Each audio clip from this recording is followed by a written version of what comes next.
O sofrimento dessas pessoas que buscam qualquer informação de parentes desaparecidos não é um fato isolado.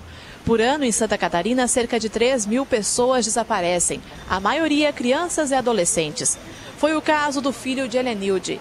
Michelangelo sumiu aos 4 anos de idade. Hoje, 32 anos depois, a mãe não perdeu a esperança de reencontrar o rapaz. Sou mãe do Michelangelo, que se encontra desaparecido desde 1º de novembro de 1980. Foi tirado bruscamente do seio de sua família aos 4 anos de idade na cidade de Foz do Iguaçu, Paraná, Brasil. Espero ansiosamente por esse reencontro por mais de 30 anos. Creio que em algum lugar ele esteja.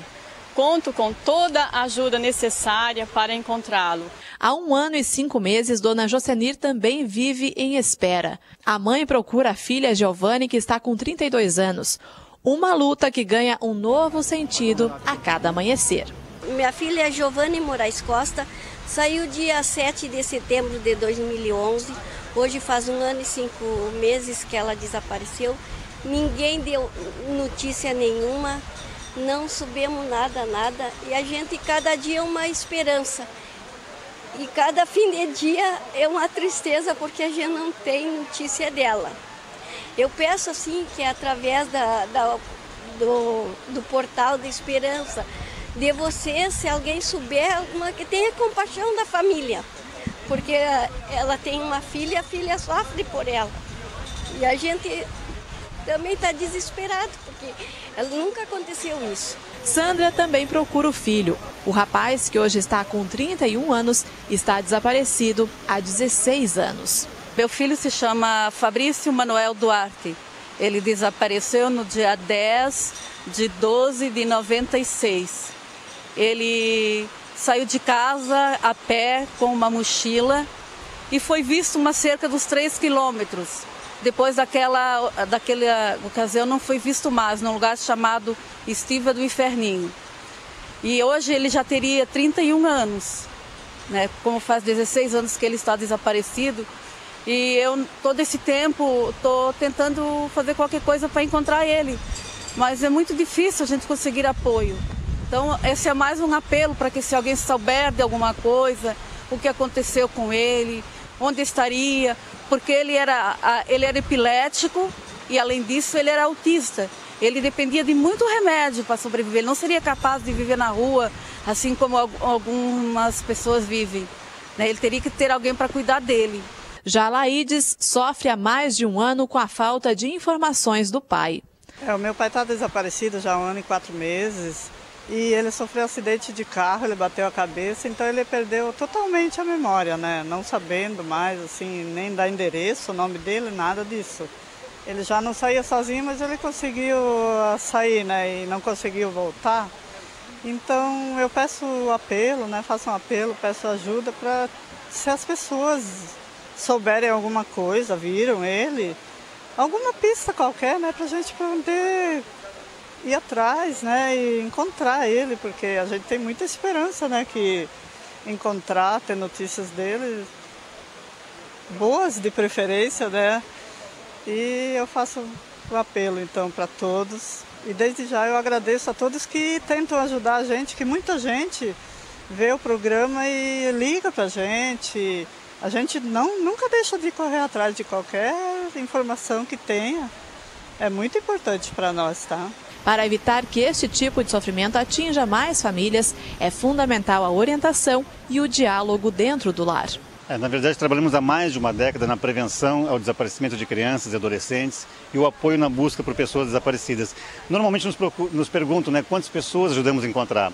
E nós queremos essa pergunta de uma outra maneira. Quantas pessoas ajudamos a evitar que desaparecessem? E aí que entra a participação de todos. Todas as pessoas precisam trabalhar constantemente, orientando aos filhos, aos conhecidos, para que evitem situações de risco. É muito difícil procurar uma pessoa desaparecida. Então temos que trabalhar a base, não deixar acontecer. E somente nós, em casa, podemos começar a fazer isso, orientando nossos filhos, realmente conversando com eles, mostrando as situações de perigo, as situações de risco, para que eles também nos ajudem a evitar que isso aconteça. Quando as pessoas têm algum problema, que algumas das pessoas que a gente escuta depoimentos tinham algum problema, até algum transtorno psicológico, o que fazer nesse caso?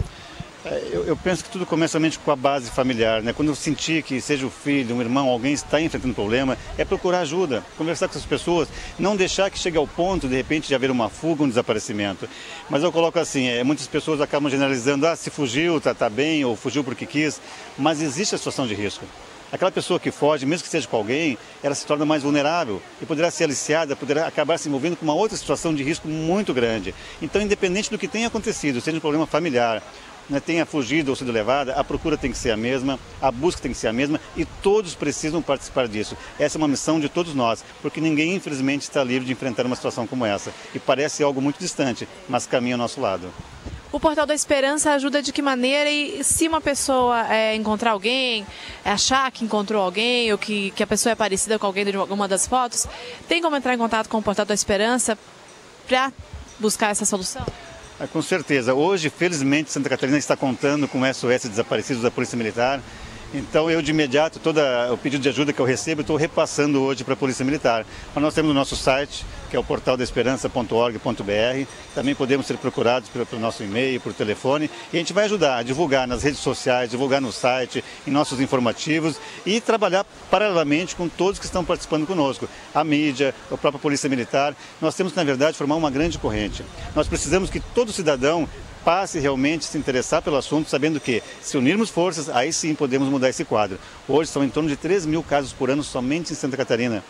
Em torno de 40% a 50% são crianças e adolescentes. Isso precisa mudar, mas para isso precisamos trabalhar junto. Então o portal está à disposição para trabalhar na parte de orientação, levar as nossas palestras, a produção de cartazes. Podemos fazer tudo isso, mas a pessoa também tem que tomar a iniciativa de, no momento que aconteceu, imediatamente procurar essa ajuda, fazendo o BO e então procurar as ONGs e a Polícia Militar.